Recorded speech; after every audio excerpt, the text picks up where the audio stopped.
Alfred Hitchcock's Psycho didn't just scare people, it rewired them.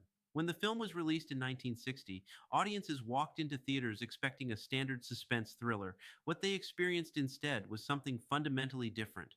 Psycho didn't rely on monsters, supernatural forces, or elaborate special effects. It turned the ordinary into a threat.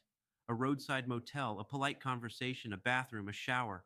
And once Hitchcock did that, nothing felt safe again. Before Psycho, Hollywood had rules. Violence was implied, not shown. Deaths happened off screen. Protagonists were protected by narrative logic. You knew who the hero was, and you knew they would survive long enough to matter. Hitchcock broke those rules deliberately.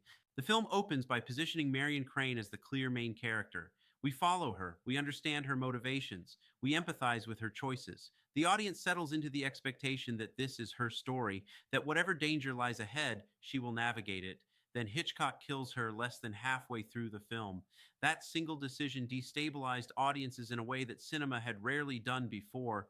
If the main character could die suddenly and brutally, then no one was safe.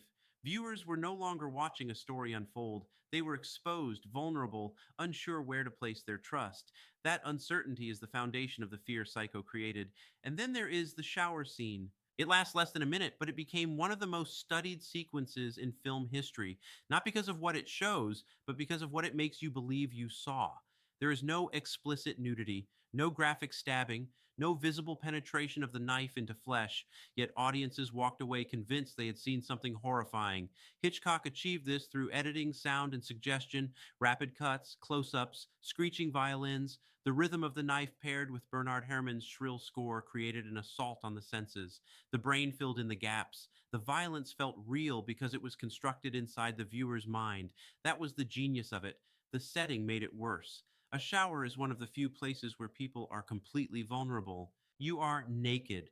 Your senses are dulled by water and steam. You cannot hear clearly. You cannot see clearly. You cannot move quickly. Hitchcock understood that and exploited it mercilessly. After Psycho, showers were no longer neutral spaces. They became associated with exposure and helplessness. People checked behind curtains, they locked bathroom doors, some avoided showers altogether for a time. That fear lingered because Hitchcock didn't invent a new threat. He revealed one that felt possible.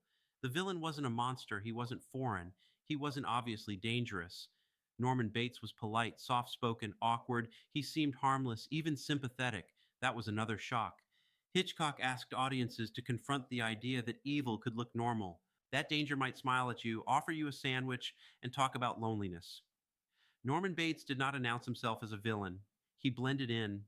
This was deeply unsettling in an era that still believed danger came from the outside. The psychological impact went even deeper. Psycho arrived at a cultural moment when America was wrestling with changing ideas about sexuality, morality, and identity. The film dealt with repression, guilt, voyeurism, and fractured identity, themes that were rarely addressed so directly in mainstream cinema at the time. Hitchcock forced audiences to confront uncomfortable ideas without explaining them away. There is no clear moral framework in Psycho. There is no comforting resolution. Even at the end, when the crime is explained, the explanation does not restore safety. It leaves viewers with the sense that something fundamentally unstable exists beneath the surface of everyday life. That feeling stuck. Audiences didn't just scream during Psycho, they left theaters unsettled. Conversations followed, rumors spread. The film became something people warned each other about. Hitchcock even controlled theater entry times, refusing to let latecomers in, heightening the sense that this was an experience, not just a movie. Fear became part of the event. The generational impact is hard to overstate. Psycho didn't just influence horror films, it changed how suspense was constructed. It introduced the idea that the narrative itself could betray the audience. That expectation could be weaponized. That normalcy could be terrifying. Slasher films, psychological thrillers, and modern horror all trace their DNA back to this moment. But the shower fear endured for a simpler reason. It followed people home. You can leave a theater, you can turn off a television, but you cannot avoid showering forever. Every time someone stepped into the bathroom, the memory resurfaced. The sound of water, the isolation, the curtain. Hitchcock had successfully embedded fear into routine. That is why Psycho disturbed an entire generation. It didn't scare them once. It reminded them again and again that safety is fragile, that danger doesn't announce itself, and that the most ordinary moments can be interrupted without warning. The film didn't rely on gore. It relied on psychology, and psychology lasts. More than 60 years later, people who have never seen Psycho still reference the shower scene. The fear became cultural shorthand, a shared memory passed down through generations. That is the mark of a true masterpiece. Psycho didn't just change horror, it changed how people felt in their own homes. And once that door was opened, cinema was never the same.